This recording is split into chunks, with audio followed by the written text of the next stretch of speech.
ይስጥልን እንደምን አምሽታችኋል የተወደዳችሁና የተከበራችሁ አድማጭ ተመልካቾቻችን ለዛሬ ለአርብ ምሽት ወደ እናንተ እንዲደርሱ ያዘጋጀናቸው የምሽት መረጃዎቻችንን ይዘንላችሁ ቀርበናል። በቅድሚያም ዋና ዋናዎቹ በኦሮሚያ ክልል የቱሪስቶችን ፍሰት ለማሳደግ የተከናወኑ ተግባራት የዘርፉን የገቢ ምንጭነትን እያሳደጉ መምጣታቸውን የክልሉ ደንና የዱር እንስሳት ቢሮ አስታወቀ። ጽምዶ መፍረሱን ተከትሎ በራያ ግንባር በህወሓት እንዲሁም በፋኖ ታጣቂዎች መካከል ግልጽ ጦርነት መከፈቱ ተገለጸ።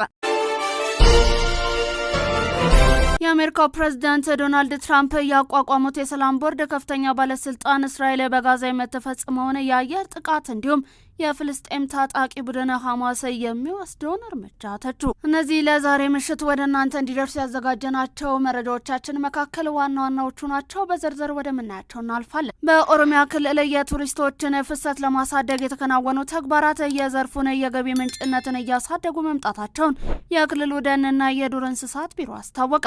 የኦሮሚያ ደንና የዱር እንስሳት ድርጅት ዋና ስራ አስፈጻሚ አራርሳ ረጋሳ ከኢትዮጵያ ዜና አገልግሎት ጋር በነበራቸው ቆይታ ባለፉት ጥቂት ዓመታት የደን ሀብትን በማልማት ለአካባቢ ጥበቃ ትልቅ ትኩረት ከመስጠት ባሻገር የቱሪዝም መስህብና የሀብት ምንጭ ማድረግ ስለመቻሉ አንስተዋል። በተፈጥሮ ሀብት ጥበቃ የደን ሽፋን በማደጉ የዱር እንስሳት ደንን እንዲጠበቅና ሸሽተው የነበሩትም እንዲመለሱና ይበልጥ እንዲበራከቱ እድል ተፈጥሯልም ነው ያሉት። በዚህ የዱር እንስሳትና ብርቅዬ አዕዋፋት ጭምር ሁነኛ የጎብኚዎች መስህብ እየሆኑ በመምጣታቸው አበረታች ገቢ እየተገኘ መሆኑን ገልጸዋል። የዘርፉ ልማት የስነ ምህዳር መታደስን ከመፍጠሩ በላይ የሀገር ውስጥና የውጭ ቱሪስቶችን ትኩረት መሳብ ያስቻለ ስለመሆኑም አስረድተዋል። በክልሉ የሚገኙ ብሔራዊ ፓርኮችን ተፈጥሯዊ ሀብት ከመጠበቅ ጎን ለጎን ህጋዊ የአደን ስፍራዎችን በመለየት የገቢ ምንጭ እንዲሆኑ ማድረግ ተችሏል ነው ያሉት። በእርጅና ላይ የሚገኙትና ጉዳት እየደረሰባቸው የዱር እንስሳትን በመለየትም እንክብካቤ እየተደረገላቸው መሆኑን ገልጸዋል። ጽምዶ መፍረሱን ተከትሎ በራያ ግንባር በህወሓት እንዲሁም በፋኖ ታጣቂዎች መካከል ግልጽ ጦርነት መከፈቱ ተገለጸ። በራያ ግንባር በጀኔራል ህንጻ በሚመራው የህወሓት የጦር ክንፍ እንዲሁም በስፍራው በሚገኙ የፋኖ ታጣቂዎች መካከል መጠነ ሰፊና ግልጽ ጦርነት መከፈቱን ከስፍራው የሚወጡ መረጃዎች አመልክተዋል። እንደደረሰው መረጃ ከሆነ ይህ ውጊያ የተቀሰቀሰው ቀደም ሲል ጽምዶ በሚል መጠሪያ ተመስርቶ የነበረው ወታደራዊ ህብረት በይፋ መፍረሱን ተከትሎ ነው። የህብረቱ መፍረስ ይፋ ከሆነ በኋላ በራያ በኩል በሰፈረው የህወሓት ኃይል እንዲሁም በፋኖ ታጣቂዎች መካከል ያለው ውጥረት ወደ ከፋ ግጭት አምርቷል። ቀደም ሲል አቶ ዘመነ ካሴ ምሬ ወዳጆ እንዲሁም ጀኔራል ተፈራ ማሞ ወደ አስመራ ካደረጉት ጉዞ በኋላ የህወሓትና የፋኖ የጋራ ስምምነት ተከስክሶ ማብቃቱ የተገለጸ ሲሆን አሁን ላይ ሁለቱ ወገኖች በራያ አቅጣጫ እርስ በርስ እየተፋጠጡ እንዲሁም መጠነ ሰፊ ውጊያ የከፈቱበት ሁኔታ መፈጠሩ ተገልጿል። ወደ ሱዳን ልኳቸው የነበሩ የህወሓት አርሚ 13 አባላት አምልጠው በመበታተን ላይ መሆናቸው ተገለጸ። ህወሓት በኤርትራ በኩል ወደ ሱዳን ሊያሻግራቸው የነበሩ የአርሚ 13 አባላት በመንገድ ላይ ሳሉ አምልጠው በመበታተን ላይ እንደሚገኙ ከስፍራው የወጡ መረጃዎች አመልክተዋል። እንደደረሱን መረጃዎች ከሆነ ቡድኑ በጉልበትና በግዳጅ አፈሳ ያሰባሰባቸውን ወጣቶች ወደ ጦር ካምፕ ካስገባ በኋላ አርሚ 13 ወደ ሱዳን ለማሻገር እንቅስቃሴ ሲያደርግ ነበር። ይሁን እንጂ በርካታ የዚሁ አርሚ ታጣቂዎች በመንገድ ላይ ያሉ በመበታተን እግራቸው ወደ መራቸው አካባቢ ሮጠዋል። ህወሓት ይህንን ኃይል ወደ ሱዳን በማሻገር ለሱዳን ጦር በኪራይ ሊያቀርበው እንደነበርና በዚያ ከሚገኘው የአርሚ 70 ስብስብ ጋር በማዋሃድ ለቀጣይ ጦርነት ዝግጅት ሊጠቀምበት አቅዶ እንደነበር ታውቋል። የተበታተኑትንና ያመለጡትን ታጣቂዎች ፈልጎ ለመያዝ በኤርትራ እንዲሁም በሱዳን አዋሳኝ ድንበሮች ላይ አሳሽ ቡድን ቢያሰማራም እስካሁን ምንም አይነት ታጣቂ ማግኘትና መያዝ አለመቻሉ ተገልጿል። በአባይ ቲቪ አስተያየት የሰጠችው ቲክቶከር ጃኒ ህጋዊ ተጠያቂነት ሊኖርባት እንደሚችል ጠበቃ ሰብለ አሰፋ ገለጹ። እንደ ጠበቃ ሰብለ ማብራሪያ ከሆነ ግለሰቧ የሰጠችው አስተያየት በሁለት መልኩ ሊታይ ይችላል። ተወዳዳሪው የውድድሩን የተጋፋጭነት ባህሪ እንዲሁም ቴክኒክን ለመግለጽ ከሆነ ግለሰቧ ተወዳዳሪውን በቴክኒኩ ያሸንፋል ብላ የገመተችበት በመሆኑ የታሰበ ጉዳት የለውም ሊባል ይችላል ብለዋል። ነገር ግን አባባሉ የተወዳዳሪውን ስምና ክብርን የሚመለከት ሆኖ ከተገኘ በህግ ማዕቀፍ መሰረት ተጠያቂ ሊያደርጋት ይችላል። ይህ ጉዳይ አግባብ ባለው ሕግ መሰረት በግለሰቦች መካከል የሚታይ መሆኑንም ጠበቃዋ ጠቁመዋል። በኢፌዴሪ የወንጀል ሕግ አንቀጽ 615 መሰረት በስድብ እንዲሁም ማዋረድ ወንጀል ሊያስጠይቃት ይችላል። ይህ ወንጀል በቀላል እስራት እስከ 3 ወር በሚያደርስ ወይንም በገንዘብ መቀጮ ሊያስቀጣ እንደሚችልም ጠበቃዋ ጠቁመዋል።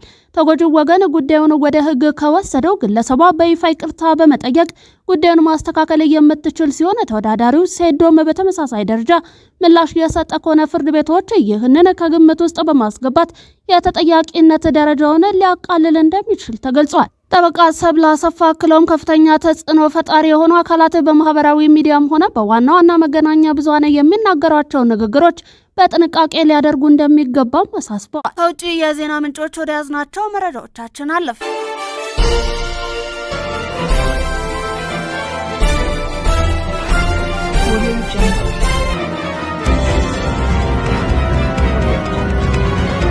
የአሜሪካው ፕሬዝዳንት ዶናልድ ትራምፕ ያቋቋሙት የሰላም ቦርድ ከፍተኛ ባለስልጣን እስራኤል በጋዛ የምትፈጽመውን የአየር ጥቃት እንዲሁም የፍልስጤሙ ታጣቂ ቡድን ሐማስ የሚወስደውን እርምጃ ተቹ። በቦርድ የጋዛ ልዩ ልዑክ የሆኑት ኒኮላስ ባለፈው ጥቅምት ወር የተደረሰውን የተኩስ አቁም ስምምነትን መፍረስ ለቀጠናው የማይመለስ ነጥብ ይሆናል ሲሉ አስጠንቅቀዋል። ሐማስ ትጥቅ ስለሚፈታበት ሁኔታ በሰላም ቦርዱ የቀረበውን ባለ 15 ነጥብ ፍኖተ ካርታ እስራኤል እንደማትቀበለው ከገለጸች በኋላ ልዑኩ በተባበሩት መንግስታት የጸጥታው ምክር ቤት ንግግርን አድርጓል። የእስራኤል ወታደሮች በምዕራብ በተከፋፈለ አካሄድ ከጋዛ የሚወጡ ከሆነ ሐማስ ትጥቁን ለማስረከብ ቃል ገብቷል። እስራኤል በበኩሏ ጦሯ ከመውጣቱ በፊት ሐማስ ሙሉ በሙሉ ትጥቅ መፍታት አለበት የሚል አቋምን ይዛለች። በተባበሩት መንግስታት ድርጅት ተቀባይነት ያለው የጋዛ የጤና ሚኒስቴር መረጃ እንደሚያመለክተው በአሜሪካ አደራዳሪነት የተኩስ አቁም ስምምነት ከተደረሰ ወዲህ እስራኤል በጋዛ በፈጸመቻቸው ጥቃቶች 300 ህጻናትን ጨምሮ ቢያንስ 1303 ፍልስጤማውያን ተገለዋል። በተመሳሳይ ጊዜ ውስጥ 4 የእስራኤል ወታደሮች በፍልስጤማውያን ጥቃት መገደላቸውን የሀገሪቱ ጦር ገልጿል። የሰላም ቦርዱ የጋዛ ከፍተኛ ልዑክ ከእስራኤሉ ጠቅላይ ሚኒስትር ቤንያሚን ኔታንያሁ ጋር ባደረጉት የመጨረሻ ስብሰባ ላይ ቀሪ የኔታንያሁን መንግስት ጥያቄዎችን መልስ ማግኘት ለሚችሉበት አካሄድ ላይ ተስማምተው እንደነበር እንዲሁም ለዚህ ኮሚቴዎች መቋቋማቸውን ረቡዕ ዕለት ለጸጥታው ምክር ቤት ገልጸዋል። የኢራን ውጭ ጉዳይ ሚኒስትር አባስ አራቅቺ ከኳታሩ ጠቅላይ ሚኒስትር እንዲሁም የውጭ ጉዳይ ሚኒስትር ጋር ቴህራን ውስጥ ካደረጉት ንግግር በኋላ ከአሜሪካ ጋር ዲፕሎማሲያዊ ግንኙነት ወደ ነበረበት መመለስ የማይቻል አይደለም ሲሉ ተናገሩ። አራቅቺ ከኳታሩ ጠቅላይ ሚኒስትር እንዲሁም የውጭ ጉዳይ ሚኒስትር ሼክ መሐመድ ቢን አብድራህማን ጋር ውጤታማ ውይይት እንዳደረጉ በኤክስ ገጻቸው ላይ ተናግረዋል። ዲፕሎማሲን ወደ ትክክለኛው መንገድ መመለስ የማይቻል አይደለም። ይህ የሚወሰነው አሜሪካ በአንድ ቀላል እውነታ ላይ በሚኖራት ግንዛቤ ነው። ጫና መፍጠር አይሰራም ብለዋል። አሜሪካ እምነትን መገንባት፣ በአክብሮት መናገር፣ መብቶቻችንን መቀበል እንዲሁም የገባችውን ቃል መፈጸም አለባት ሲሉ የኢራኑ የውጭ ጉዳይ ሚኒስትር አክለዋል። በኢራን እንዲሁም አሜሪካ መካከል ያለውን ውጥረት ለማርገብ ዶሃ እየሰራች ባለችበት ወቅት እንዲሁም እነ ሼክ መሐመድ ሐሙስ ዕለት በቴህራን ጉብኝትን አድርገዋል። በጉብኝታቸውም ከኢራን ፕሬዝዳንት ማሱድ ፔሸሽኪያን፣ ከአራቅቺ ከፓርላማ አፈ ጉባኤው መሐመድ ባገር ጋሊፍ እንዲሁም ከኢራን ጠቅላይ ብሔራዊ የደህንነት ምክር ቤት ጸሐፊ ሞሰን ረዛኢ ጋር ተነጋግረዋል። በአሜሪካ እንዲሁም ኢራን መካከል የተጀመረውን ውይይት ማስቀጠል የማይቻልበት ሁኔታ መፍጠር እንዲሁም በሆርሙዝ ወሽመጥ በኩል ጊዜያዊ የጋራ የመርከብ መተላለፊያ መንገድ ማበጀትና አካባቢውን ከፈንጂዎች እንዲሁም ሌሎች መሳሪያዎች የማጽዳት ጥረቶች የተነጋገሩባቸው ጉዳዮች ናቸው። የአሜሪካ እስራኤል ጥቃት ተከትሎ የካቲት ወር ላይ ጦርነቱ ከተቀሰቀሰ ወዲህ የኳታር የውጭ ጉዳይ ሚኒስትር በኢራን ጉብኝት ሲያደርጉ ያሁኑ ለመጀመሪያ ጊዜ ነው። ለዛሬ ለአርብ ምሽት ወደ እናንተ እንዲደርሱ ያዘጋጀናቸውን የቀን መረጃዎቻችንን አበቃን። ዜናውን ላይክና ሼር፣ ሚዲያውን ሰብስክራይብ በማድረግ ቤተሰብ ይሁኑ።